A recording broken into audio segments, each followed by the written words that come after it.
대통령입니다. 요즘 많이 힘드시죠? 봄은 깊어가는데 민생의 어려움은 쉬 풀리지 않아 마음이 무겁고 송구스럽습니다. 지난 2년 힘든 일도 있었고 보람찬 일도 많았습니다. 현장에서 만난 국민들의 안타까운 하소연을 들을 때면 가슴이 아프고 큰 책임감을 느꼈습니다. 간절하게 바라시던 일을 하나라도 풀어드렸을 때는 제 일처럼 기쁘기도 했습니다. 그렇게 국민 여러분과 함께 울고 웃으면서 지난 2년간 쉴 틈 없이 뛰어왔습니다. 저는 오늘 국민 여러분께 지난 2년 정부의 국정 운영과 정책 추진 상황을 보고드리고 앞으로 3년의 국정 운영 계획을 말씀드리고자 합니다. 그동안 정부는 시장 기조와 건전 재정 기조를 정착시키고 우리 경제의 체질을 민간 주도 성장으로 바꾸는 데 집중해 왔습니다. 국가 채무를 안정적으로 관리해서 경제의 펀더멘탈을 더 단단히 하고 국가 신인도를 지키기 위해 노력해 왔습니다. 기업 투자를 막은 킬러 규제를 혁파해서 성장 동력을 되살리기 위해 노력했습니다. 재정으로 만드는 일회성 일자리가 아니라 양질의 민간 일자리를 창출하기 위해 힘을 쏟았습니다. 집주인과 세입자 모두를 힘들게 했던 징벌적 과세를 완화해서 부동산 시장을 정상화하기 위해 애썼습니다. 글로벌 중추국가 외교를 통해 대한민국의 외교 지평도 크게 넓혔습니다. 150여 회의 정상회담을 포함한 활발한 세일즈 외교를 통해 5천만 명의 시장에서 80억 명의 시장으로 우리 기업의 운동장을 넓히기 위해 노력했습니다. 원전 수출, 방산 수출, K 콘텐츠 수출로 경제의 영토를 넓히기 위해 노력했습니다. 또한 핵 기반의 확장 억제력을 토대로 힘에 의한 진정한 평화를 구축했습니다. 작년 4월 워싱턴 선언으로 한미 동맹을 핵 기반의 안보 동맹으로 업그레이드하고 한미 글로벌 포괄 전략 동맹을 가동해오고 있습니다. 한미 연합 연습을 다시 시작하고 한국형 삼축 체계를 구축해서 북한의 핵과 미사일 위협을 억제하는 우리의 방어 능력을 획기적으로 강화했습니다. 한미 동맹이 안보 동맹을 넘어 첨단 기술 동맹으로 확대되어 우리의 산업 경쟁력에도 큰 힘을 보태고 있습니다. 미국이 반도체법과 인플레이션 감축법을 집행하는 데 있어서도 우리 기업들이 혜택을 받고 있으며 한미 간의 긴밀한 경제 협력은 우리의 대외 신인도를 안정적으로 유지하는 데 도움이 되고 있습니다. 또한 새롭게 구축한 한미일 협력 체계는 우리의 안보를 강화할 뿐 아니라 경제적 기회를 더욱 확장할 것입니다. 아울러 정부는 기초수급자의 생계급여를 역대 최고로 인상하는 등 도움이 필요한 사회적 약자를 더 두텁게 보호해 왔습니다. 돌봄과 간병을 비롯해서 국민적 수요가 높은 서비스 복지를 확대해 일자리를 늘리고 성장과 복지의 선순환을 이뤄가고 있습니다. 청년들이 더 나은 미래를 설계할 수 있도록 고용 세습도 혁파해 왔습니다.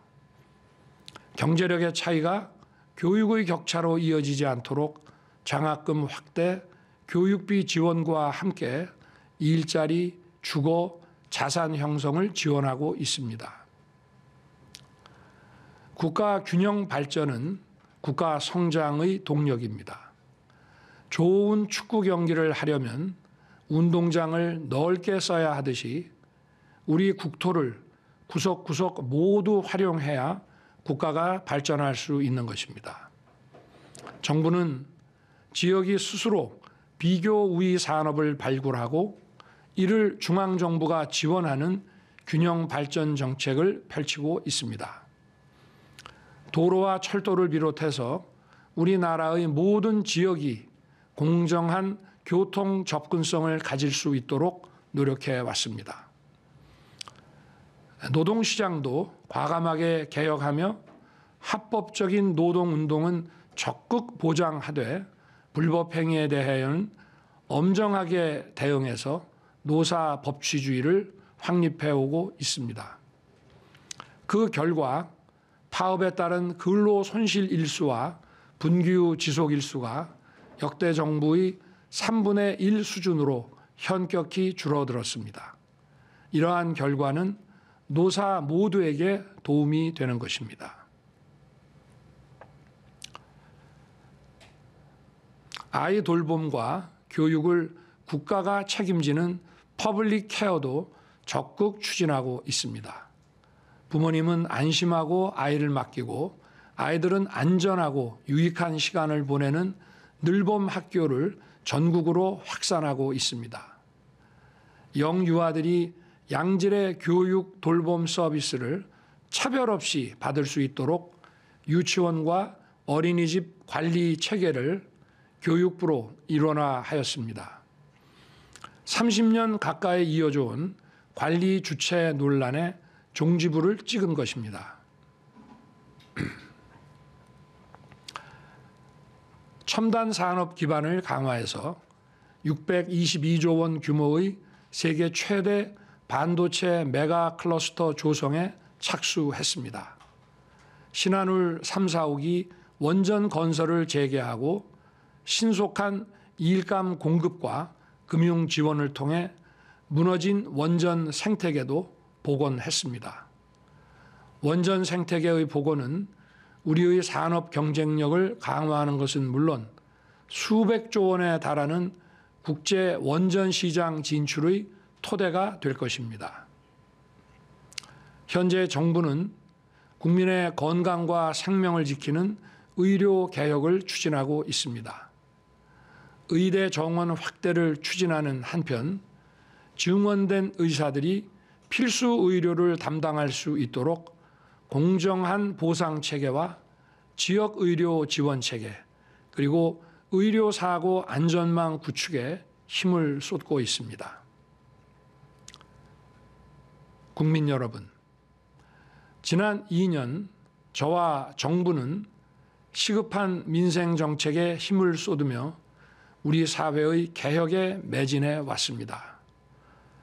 하지만 국민 여러분의 삶을 바꾸는 데에는 저의 힘과 노력이 많이 부족했습니다.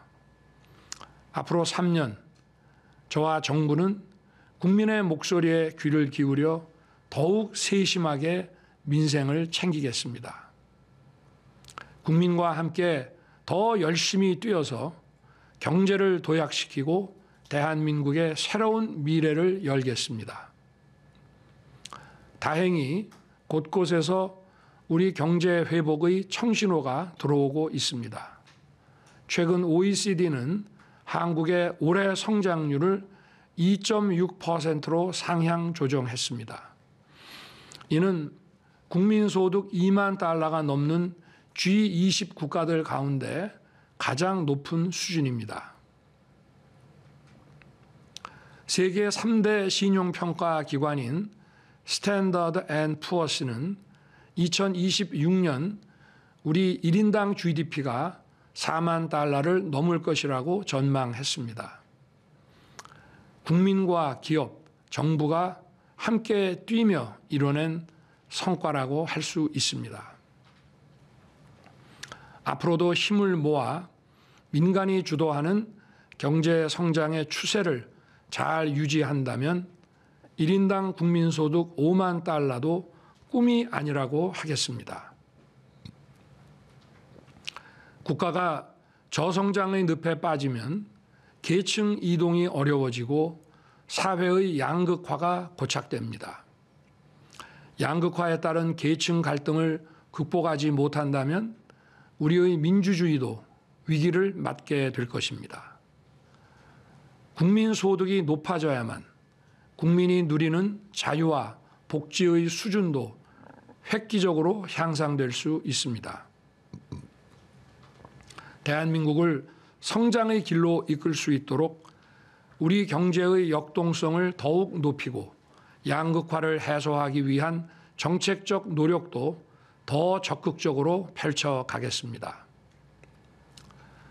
우선 국가 비상사태라고 할 수 있는 저출생을 극복하기 위해 국가의 모든 역량을 총동원하겠습니다. 출산휴가와 육아휴직을 더 자유롭고 충분하게 쓸 수 있도록 하고 이에 따른 기업의 부담은 정부가 확실히 지원하겠습니다. 시차 출퇴근, 근무시간 선택제 등 육아기 유연 근무를 제도화해서 일과 육아의 양립 환경을 든든하게 조성하겠습니다. 또한 우리 아이들이 유치원과 어린이집을 가기 위해 기다리는 일이 없도록 하겠습니다. 상생형 어린이집과 국공립 어린이집 확대를 포함해서 어린이집의 수준을 획기적으로 개선하고 대상도 확대하겠습니다. 이와 함께 보육교사 처우 개선을 적극 추진해서 마음 놓고 언제라도 자녀를 맡길 수 있는 환경을 만들겠습니다. 출산 가구들의 주거 부담을 획기적으로 낮출 수 있는 실효적 대책도 강구하겠습니다. 저출생 원인의 하나인 우리 사회의 불필요한 과잉 경쟁을 개선하기 위해 지역 균형 발전 정책과 사회 구조 개혁을 힘차게 추진하겠습니다. 이러한 정책들을 제대로 이끌기 위해 저출생 고령화를 대비하는 기획부처인 가칭 저출생 대응 기획부를 신설하겠습니다. 저출생 대응 기획부 장관이 사회부총리를 맡도록 해서 교육, 노동, 복지를 아우르는 정책을 수립하고 단순히 복지정책 차원을 넘어 국가 아젠다가 되도록 하겠습니다. 저출생 대응 기획부 신설을 위한 정부 조직법 개정에 국회의 적극적 협력을 부탁드립니다.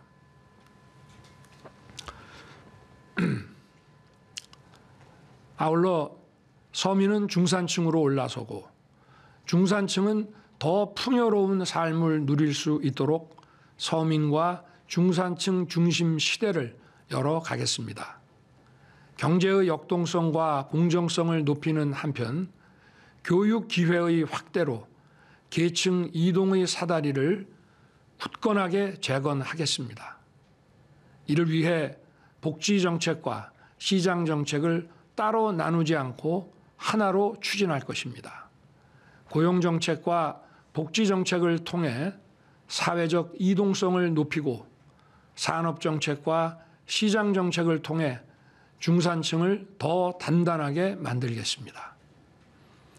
경쟁에서 아쉽게 뒤처진 분들도 국가가 손을 잡고 함께 갈 것입니다.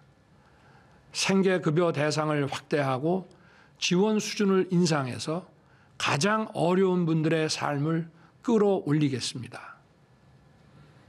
사회적 약자 지원은 성장과 복지의 선순환을 위해서도 반드시 필요합니다. 어르신이나 아픈 가족의 부양을 국가가 책임진다면 경제활동을 하시는 분들이 마음 편히 더 열심히 일하실 수 있습니다. 실패를 겪으신 분들을 국가가 도와서 다시 경제활동을 할 수 있게 되면 이는 국가 전체로도 큰 이익이 됩니다. 이런 일을 하는 것이 바로 국가의 역할이라고 생각합니다. 노사 문제 역시 계층 간 대립 구도로 보는 낡은 시각에서 벗어나 노사 모두에게 실질적인 도움이 되도록 하는 것이 우리 정부의 목표입니다. 세제 지원, 규제 혁신을 통해 기업이 성장하면 근로자들에게 좋은 일자리가 많이 생기고 또 그로 인해 임금 소득이 증가하면 기업과 근로자 모두가 윈윈하는 것입니다. 정부는 우리 기업들이 더 많은 일자리와 더 높은 임금을 창출할 수 있도록 제대로 지원하는 한편 정부의 지원이 현장에서 제대로 작동하고 공정하게 근로자들에게 혜택이 돌아가는지 꼼꼼하게 점검하고 확인할 것입니다. 코로나 팬데믹의 터널은 벗어났지만 소상공인과 자영업자들은 매출 감소와 고금리 부담으로 여전히 어려움을 겪고 계십니다. 정책 자금 확대와 금리 부담 완화를 포함해서 적극적인 지원 방안을 마련하겠습니다. 정부는 서민과 중산층 중심 정책을 더욱 강력하게 추진해서 체감할 수 있는 민생의 변화를 반드시 이루어내겠습니다. 천만 어르신 시대를 맞아 어르신의 삶도 더욱 꼼꼼하게 챙기겠습니다. 임기 내 기초연금 지급 수준을 40만 원으로 인상하겠습니다. 어르신 일자리를 확대하는 가운데 요양과 돌봄 체계를 강화해 활력 있고 편안한 어르신의 삶이 가능하도록 하겠습니다. 아울러 돌봄 사각지대에 있는 최중증 발달 장애인 지원을 대폭 강화하고 수요자 중심의 장애인 개인 예산제도 시행하겠습니다. 국민 여러분, 저는 현장의 어려움을 직접 확인하고 이를 해결하기 위해 노력해 왔습니다마는 세계적인 고물가, 고금리, 고유가 상황에서 민생의 어려움을 다 해결해 드리지 못했고 정책의 속도도 국민 여러분의 기대에 크게 미치지 못했습니다. 앞으로 3년 국민의 삶 속으로 더 깊숙이 들어가겠습니다. 현장 중심으로 민심을 청취하고 수요자 중심으로 정책 아젠다를 발굴해서 적극 실천해 나아가겠습니다. 정부 부처 간 벽은 물론 부처 내 각 부서 간 벽도 과감하게 허물어서 각 분야 공직자들이 머리를 맞대고 빠르게 민생 문제를 해결하도록 만들겠습니다. 정부의 노력이 실질적인 민생의 변화로 이어지도록 더 세심하게, 더 열심히 챙기겠습니다. 국민 여러분, 정부가 민생을 위해 일을 더 잘하려면 국회의 협력이 반드시 필요합니다. 앞으로 여야 정당과 소통을 늘리고 민생 분야 협업도 더욱 강화하겠습니다. 국회에도 당부 말씀을 드립니다. 정쟁을 멈추고 민생을 위해 정부와 여야가 함께 일하라는 것이 민심이라고 생각합니다. 개인 종합자산 관리 계좌의 비과세 한도를 확대하는 조세 특례 제한법과 금융투자소득세를 폐지하는 소득세법 개정은 많은 국민들께서 간절히 바라셨던 법안들입니다. 아이를 안심하고 맡길 수 있도록 아이 돌봄이 국가 자격 제도를 도입하는 아이 돌봄 지원법을 비롯해서 당면한 국가적 현안인 저출생 극복을 위해 시급한 법안들도 있습니다. 가칭 저출생 대응 기획부 신설을 위한 정부 조직법 개정도 국회의 협력이 절실합니다. 국민의 삶을 개선하기 위해 야당도 힘을 모아 주시기를 부탁드립니다. 지금이 우리에게는 하이타임입니다. 우리 경제를 다시 도약시키고 외교의 새 길을 열기 위해 이 중요한 시간을 놓쳐서는 안 됩니다. 지금 바로 해야 할 일들이 산더미처럼 쌓여 있습니다. 정작 할 일을 뒤로 밀어놓은 채 진영 간 갈등을 키우는 정치가 계속되면 나라의 미래도 국민의 민생도 어두울 수밖에 없습니다. 또 이것이 바로 민주주의의 위기입니다. 자유민주주의 국가에서 정치는 국가의 미래가 걸린 정책 과제와 민생 현안을 해결하기 위해 존재하는 것이라고 생각합니다. 선진국 정부와 의회들이 어떻게 이해 집단의 갈등을 조정하고 어떠한 협의 구조를 통해 국가적 아젠다와 민생 문제를 해결하는지 앞선 국가들의 선례를 잘 살펴서 글로벌 스탠다드에 맞게 일하는 방식을 바꿔 나갔으면 좋겠습니다. 먼저 저와 정부부터 바꿀 것을 바꾸겠습니다. 그리고 국회와의 소통과 협업을 적극 늘려나가겠습니다. 국민 여러분, 지난 2년 안팎의 어려움 속에서도 정부를 믿고 함께 뛰어주신 국민 여러분께 진심으로 감사의 말씀을 드립니다. 저와 정부를 향한 어떠한 질책과 꾸짖음도 겸허한 마음으로 더 깊이 새겨 듣겠습니다. 오로지 민생의 어려움을 해결하고 대한민국의 새로운 미래를 열어가는 길에 저와 정부의 모든 힘을 다하겠습니다. 감사합니다.